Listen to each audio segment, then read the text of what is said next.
ಅನುದಾನ ಕದನ ಬೆಂಗಳೂರಿನಿಂದ ದೆಹಲಿಗೆ ಶಿಫ್ಟ್ ಆಗ್ತಾ ಇದೆ. ಜಂತರ್ ಮಂತರ್ನಲ್ಲಿ ಶಕ್ತಿ ಪ್ರದರ್ಶನಕ್ಕೆ ಕಾಂಗ್ರೆಸ್ ಸಕಲ ರೀತಿಯಾದಂತ ಸಿದ್ಧತೆಯನ್ನ ಮಾಡಿಕೊಂಡಿತ್ತು. ಕಾಂಗ್ರೆಸ್ ಎಲ್ಲ ರೀತಿಯಾಗೂ ಕೂಡ ಸಜ್ಜಾಗಿರುವಂತದ್ದು. ನಿನ್ನೆವರೆಗೂ ರಾಜ್ಯದಲ್ಲಿ ಪ್ರಶ್ನೆ ಮಾಡ್ತಾ ಇತ್ತು. ಇದೀಗ ದೆಹಲಿಗೆ ಶಿಫ್ಟ್ ಆಗಿದೆ. ಅನುದಾನ ತಾರತಮ್ಯ ವಿರುದ್ಧ ದೆಹಲಿಯಲ್ಲಿ ಇವತ್ತು ಕಾಂಗ್ರೆಸ್ ರಣಕಹಳೆಯನ್ನ ಊದಲಿದೆ. ಸಿಎಂ ಸಿದ್ದರಾಮಯ್ಯ ನೇತೃತ್ವದಲ್ಲಿ ಕಾಂಗ್ರೆಸ್ ಪ್ರತಿಭಟನೆಯನ್ನ ನಡೆಸಲಿದೆ. ದಾಖಲೆ ಸಮೇತ ದೆಹಲಿಯಲ್ಲಿ ಬೀಡು ಬಿಟ್ಟಿದ್ದಾರೆ ಕಾಂಗ್ರೆಸ್ನ ಶಾಸಕರುಗಳು. ಎಂಪಿ ಚುನಾವಣಾ ಹೊಸ್ತಿಲಿನಲ್ಲಿ ಕೇಂದ್ರಕ್ಕೆ ಬಿಸಿಯನ್ನ ಮುಟ್ಟಿಸೋಕೆ ತಯಾರಿಯನ್ನ ಮಾಡಿಕೊಂಡಿದೆ ಕಾಂಗ್ರೆಸ್. ಕನ್ನಡ ಧ್ವಜ ತೋರಿಸುವ ಮೂಲಕ ಕೇಂದ್ರಕ್ಕೆ ಎಚ್ಚರಿಕೆ ನೀಡಲಿದೆ ಕಾಂಗ್ರೆಸ್.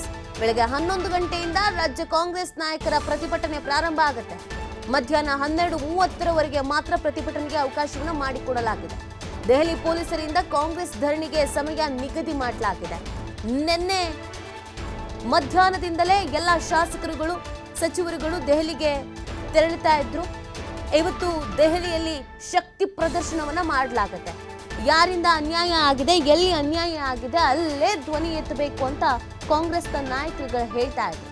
ಅದೇ ರೀತಿಯಾಗಿ ಯಾಕೆ ತಾರತಮ್ಯ, ನಾವು ಎಷ್ಟು ತೆರಿಗೆ ಕಟ್ತೀವಿ, ನಮಗೆ ಬರೋದೆಷ್ಟು ಅದನ್ನ ಕೇಳಬೇಕಲ್ಲ. ಸೊ ಆ ನಿಟ್ಟಿನಲ್ಲಿ ಇದೀಗ ದೆಹಲಿಯಲ್ಲಿಗೆ ಶಕ್ತಿ ಪ್ರದರ್ಶನಕ್ಕೆ ಕಾಂಗ್ರೆಸ್ನ ನಾಯಕರು ಮುಂದಾಗಿರುವಂಥದ್ದು. ಒಂದು, ರಾಜ್ಯಕ್ಕಾಗ್ತಿರುವಂತ ಅನ್ಯಾಯವನ್ನ ಪ್ರಶ್ನೆ ಮಾಡೋದು. ಎಲೆಕ್ಷನ್ ಹೊತ್ತಲ್ಲೇ ಯಾಕೆ, ಅದು ಕೂಡ ಪ್ರಶ್ನೆ. ಲೋಕಸಭಾ ಚುನಾವಣೆ ಇದೆ, ಎಲ್ಲಾ ಪಕ್ಷಗಳು ಕೂಡ ತಯಾರಿಯನ್ನ ಮಾಡ್ಕೊಳ್ತಾ ಇದೆ. ಕೇಂದ್ರದ ವಿರುದ್ಧ ಒಂದು ಪ್ರಬಲವಾದಂತ ಅಸ್ತ್ರ ಬೇಕಾಗಿದೆ. ಸೊ ಈ ನಿಟ್ಟಿನಲ್ಲಿ ನಮಗೆ ಅನ್ಯಾಯ ಆಗ್ತಿರೋದು ಹೌದಲ್ವಾ, ಅದನ್ನೇ ಪ್ರಶ್ನೆ ಮಾಡೋಣ ಅಂತ ಕಾಂಗ್ರೆಸ್ನ ನಾಯಕರು ಮುಂದಾಗಿರುವಂಥದ್ದು. ಸಿಎಂ ಸಿದ್ದರಾಮಯ್ಯನವರು ಇನ್ನೊಂದು ಭಾವನಾತ್ಮಕ ಅಸ್ತ್ರವನ್ನ ಪ್ರಯೋಗ ಮಾಡಿದ್ದಾರೆ. ನೋಡಿ, ಯಾವಾಗಲೂ ಕೂಡ ರಾಜ್ಯಕ್ಕೆ ಅನ್ಯಾಯ ಆಗುತ್ತೆ ಅಂತ ಕೂತಲ್ಲಿ ಹೇಳ್ತಾ ಇದ್ರು. ಬಟ್ ಈಗ ಹಾಗೆ ಮಾಡ್ತಾ ಇಲ್ಲ. ನೇರವಾಗಿ ದೆಹಲಿಗೆ ಎಂಟ್ರಿ ಕೊಡ್ತಿದ್ದಾರೆ. ದೆಹಲಿಯಲ್ಲೇ ಪ್ರಶ್ನೆ ಮಾಡ್ತಿದ್ದಾರೆ. ದೆಹಲಿಯಲ್ಲೇ ಧ್ವನಿ ಎತ್ತುತ್ತಾ ಇದ್ದಾರೆ. ಬೇರೆ ಬೇರೆ ರಾಜ್ಯಗಳಿಗೂ ಕೂಡ ಇದೇ ತರ ಅನ್ಯಾಯ ಆಗಿದೆ. ಎಲ್ಲಿ ಬಿಜೆಪಿ ಆಡಳಿತ ಇಲ್ವೋ ಅಲ್ಲೆಲ್ಲ ಕಡೆಯಲ್ಲೂ ಇದೇ ತರ ಅನುದಾನ ಕಡಿಮೆನೇ ಹೋಗಿದೆ. ಆದ್ರೆ ನಾವು ಪ್ರಶ್ನೆ ಮಾಡ್ತಾ ಇದ್ದೀವಿ. ನಾವು ಕನ್ನಡಿಗರು, ನಾವು ನೇರವಾಗಿ ಪ್ರಶ್ನೆ ಮಾಡ್ತೀವಿ. ಪಕ್ಷಾತೀತವಾಗಿ ಇದಕ್ಕೆ ಕರೆ ಕೊಟ್ಟಿದ್ರು ಸಿದ್ದರಾಮಯ್ಯನವರು. ಎಲ್ಲ ಸಂಸದರುಗಳು, ಬಿಜೆಪಿಯ JDSನ ಎಲ್ಲ ಸಂಸದರುಗಳಿಗೂ, ಕೇಂದ್ರ ಸಚಿವರುಗಳಿಗೂ, ನಿರ್ಮಲಾ ಸೀತಾರಾಮನ್ ಅವ್ರಿಗೂ ಕೂಡ ಪತ್ರ ಬರೆದಿದ್ರು ಸಿದ್ದರಾಮಯ್ಯನವರು. ನೋಡಿ, ನಾವು ಹಿಂಗೊಂದು ಹೋರಾಟ ಮಾಡ್ತಾ ಇದ್ದೀವಿ, ನಮಗೆ ಅನ್ಯಾಯ ಆಗ್ತಾ ಇದೆ, ಎಷ್ಟು ದಿನ ಅಂತ ಹಿಂಗೆ ಸಹಿಸ್ಕೊಂಡು ಕೂತ್ಕೊಳ್ಳೋಕ್ಕಾಗತ್ತೆ, ಬನ್ನಿ ಇದಕ್ಕೆ ನೀವೆಲ್ಲರೂ ಅಂತ ಕರೆ ಕೊಟ್ಟಿದ್ರು.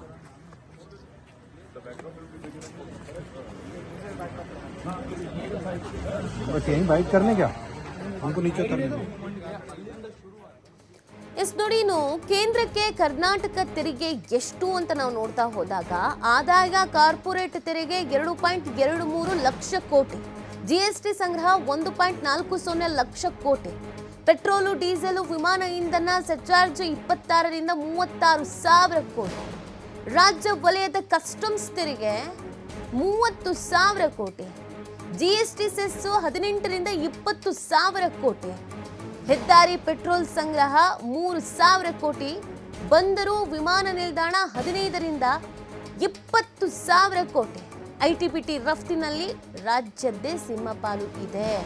ಗಮನಿಸಬೇಕಾಗಿರುವಂತ ವಿಚಾರ, ರಾಜ್ಯದ ಒಟ್ಟು ತೆರಿಗೆ 4 ಲಕ್ಷ ಕೋಟಿ.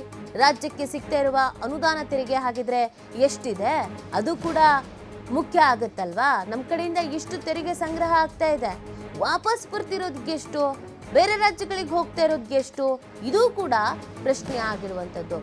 ನೋಡಿ, ಎಲ್ಲ ರಾಜ್ಯಗಳಿಗೂ ನಾವು ಹೋಲಿಸ್ಕೊಂಡಾಗ ಕರ್ನಾಟಕದಿಂದ ಅತಿ ಹೆಚ್ಚು ನಾವು ತೆರಿಗೆಯನ್ನ ಕೊಡ್ತೀವಿ. ಅಂದಮೇಲೆ ನಮ್ಮ ಅಭಿವೃದ್ಧಿಗೆ, ನಮ್ಮ ರಾಜ್ಯದ ಅಭಿವೃದ್ಧಿಗೆ ಎಷ್ಟು ಬರಬೇಕು, ಯಾಕಷ್ಟು ಬರ್ತಾ ಇಲ್ಲ, ಇದು ಪ್ರಶ್ನೆ.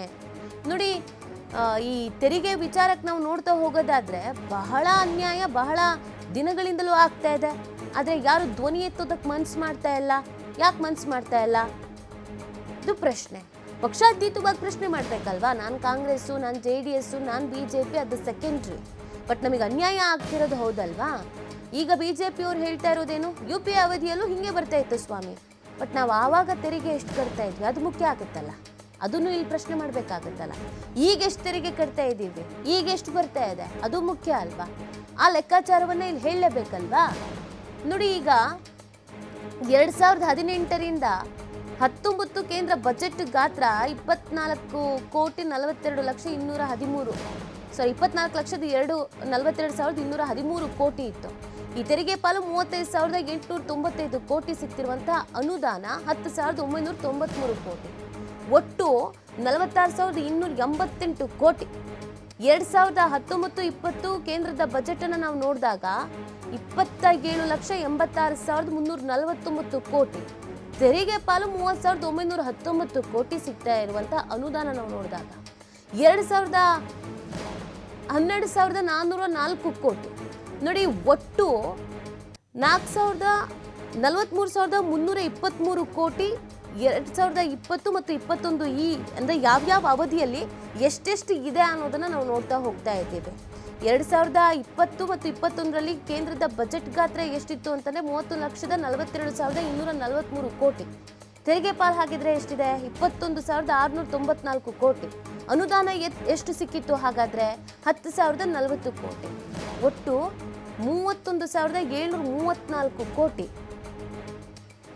ನೋಡಿ, 2021-22 ಕೇಂದ್ರದ ಬಜೆಟ್ ಗಾತ್ರ 34,83,236 ಕೋಟಿ. ತೆರಿಗೆ ಪಾಲು 33,283 ಕೋಟಿ. ನೋಡಿ, ಎಷ್ಟು ಬಂತು ಎಷ್ಟು ಹೋಯ್ತು ಅನ್ನೋದನ್ನ ನಾವು ನೋಡ್ತಾ ಇದ್ದೀವಿ. ಯಾವಾಗ ಎಷ್ಟೆಷ್ಟು ಅನುದಾನ ಬಂದಿತ್ತು, ಎಷ್ಟೆಷ್ಟು ಅನ್ಯಾಯ ಆಗಿದೆ ಅನ್ನೋದನ್ನ ನಾವು ನೋಡ್ತಾ ಹೋಗ್ತಾ ಇದ್ದೇವೆ. ನೋಡಿ, ಎಲ್ಲರೂ ಹೇಳ್ತಾ ಇರೋದು ಏನು, UPA ಅವಧಿಯಲ್ಲೂ ಕೂಡ ನಮಗೆ ಇದೇ ತರ ಆಗಿತ್ತು ಅಂತ. UPA ಅವಧಿಯಲ್ಲಿ ನಾವು ಕಟ್ತಿದ್ದ ತೆರಿಗೆ ಕೂಡ ಹಂಗೆ ಇತ್ತು. ಆ ಕಾರಣಕ್ಕಾಗಿ ನಮಗೆ ಎಷ್ಟು ಬರಬೇಕಾಗಿತ್ತು ಅಷ್ಟೇ ಬರ್ತಾ ಇತ್ತು. ಬಟ್ ಈಗ ನಾವು ಎಷ್ಟು ತೆರಿಗೆ ಕಟ್ತಾ ಇದ್ದೀವಿ ಅನ್ನೋದು ಕೂಡ ಇಲ್ಲಿ ಮುಖ್ಯ ಆಗುತ್ತೆ ಅಲ್ವಾ? ಅದನ್ನ ಯಾಕೆ ಯಾರು ಪ್ರಶ್ನೆ ಮಾಡ್ತಾ ಇಲ್ಲ? ಮತ್ತೆ ಇದು ರಾಜ್ಯದ ವಿಚಾರ, ಇಲ್ಲಿ ಯಾರು ಪಕ್ಷದ ಬಗ್ಗೆ ಮಾತಾಡ್ತಾ ಇಲ್ಲ. ಯಾರೇ ಆಗಿದ್ರು ಕೂಡ ನಾವೀಗ ಹೆಚ್ಚು ತೆರಿಗೆ, ಈಗ ಮನೆಯಲ್ಲೇ ನೋಡಿ, ಇಲ್ಲಪ್ಪ ಜಾಸ್ತಿ ಕೆಲಸ ಮಾಡಿದ್ದೋ ಆ ಮಗ, ಹಾಗಾಗಿ ಆ ಮಗನಿಗೆ ಹೆಚ್ಚು ಪಾಲು ಬೇಕು ಅಂತ ಹೇಳ್ತಾರೆ ನಾರ್ಮಲ್ ಆಗಿ. ಸೊ ಹೀಗಿರ್ಬೇಕಾದ್ರೆ ನಮ್ಮ ಕಡೆಯಿಂದ ಹೆಚ್ಚು ತೆರಿಗೆ ಹೋಗ್ತಾ ಇದೆ ಅಂತ ಅಂದಮೇಲೆ ನಮಗೆ ಬರಬೇಕಾಗಿರೋ ಅನುದಾನ ಬರಲೇಬೇಕಲ್ವಾ? ಅದು ಯಾಕೆ ಬರ್ತಾ ಇಲ್ಲ? ಅದನ್ನು ಕೊಡಿ ಅಂತ ಕೇಳೋದು ತಪ್ಪ ಹಾಗಾದ್ರೆ ಅನ್ನೋದು ಕಾಂಗ್ರೆಸ್ನವರ ವಾದ ಆಗಿದೆ.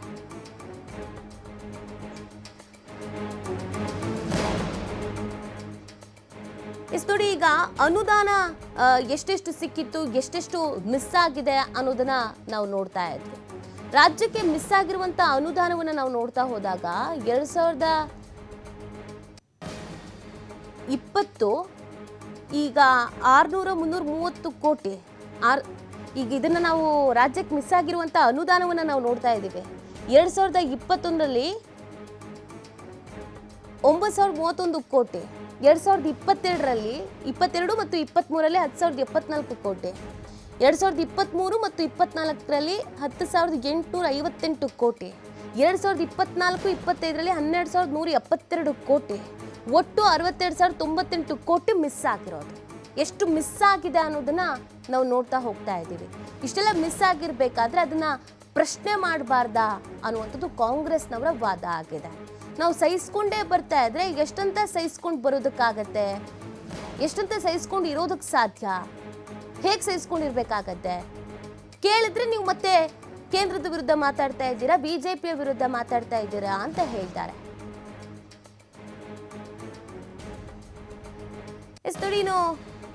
UPA ಅವಧಿಯಲ್ಲಿ ನಾವು ನೋಡಿದಾಗ 10 ವರ್ಷದಲ್ಲಿ ರಾಜ್ಯಕ್ಕೆ ಬಂದಿದ್ದು 81,785 ಕೋಟಿ.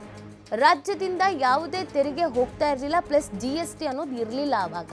ಈಗ ಒಂದಷ್ಟು ಬದಲಾವಣೆಗಳಾಗಿರೋದು ಹೌದು, GST ಇದೆ. ಆದರೂ ಕೇಂದ್ರ ಸರ್ಕಾರ ರಾಜ್ಯಕ್ಕೆ ಒಂದು ಬೃಹತ್ ಮೊತ್ತವನ್ನೇ ಕೊಟ್ಟಿತ್ತು. ಇನ್ನು NDA ಅವಧಿಯಲ್ಲಿ 10 ವರ್ಷಗಳಲ್ಲಿ ಒಟ್ಟು 2,90,000 ಕೋಟಿ ಕೊಟ್ಟಿದೆ. ರಾಜ್ಯ ಸರ್ಕಾರ ಬರೋಬ್ಬರಿ 30 ಲಕ್ಷ ಕೋಟಿ GSTನೇ ಕಟ್ಟಿದೆ. ಆದರೆ ಕೇಂದ್ರದಿಂದ ನಮಗೆ ಬಂದಿರೋದು 2,90,000 ಕೋಟಿ. ಈ ಮೊತ್ತ ನ್ಯಾಯಯುತವಾಗಿ ಕೊಟ್ಟಿದ್ರೆ ಸುಮಾರು 12 ಲಕ್ಷ ಕೋಟಿ ಬರಬೇಕಾಗಿತ್ತು. ಬಟ್ ಅದು ಬಂದಿಲ್ಲ. ಇದನ್ನ ಯಾರು ಯಾಕೆ ಪ್ರಶ್ನೆ ಮಾಡಲ್ಲ? ಇದ್ಯಾಕೆ ಬಿಜೆಪಿಗರಿಗೆ ಗೊತ್ತಾಗಲ್ಲ? ನಮ್ಮ ಸಂಸದರುಗಳಿದ್ದಾರಲ್ಲ, ಅವರಿಗೆ ಲೆಕ್ಕ ಗೊತ್ತಿಲ್ವಾ? ಲೆಕ್ಕ ಗೊತ್ತಿರುತ್ತೆ ಅಲ್ವಾ? ಲೆಕ್ಕ ಗೊತ್ತಿಲ್ಲದೆ ಅಂತೂ ಇರೋದಕ್ಕೆ ಸಾಧ್ಯ ಇಲ್ಲ ಅಲ್ವಾ? ಯಾಕೆ ಪ್ರಶ್ನೆ ಮಾಡ್ತಾ ಇಲ್ಲ? ಪ್ರಶ್ನೆ ಆಗಿರೋದೀಗ ನೋಡಿ, ಎಷ್ಟೆಲ್ಲ ಅನ್ಯಾಯ ಆಗಿದೆ ಅನ್ನೋದನ್ನ ನಾವು ನೋಡ್ತಾ ಇದ್ದೀವಿ.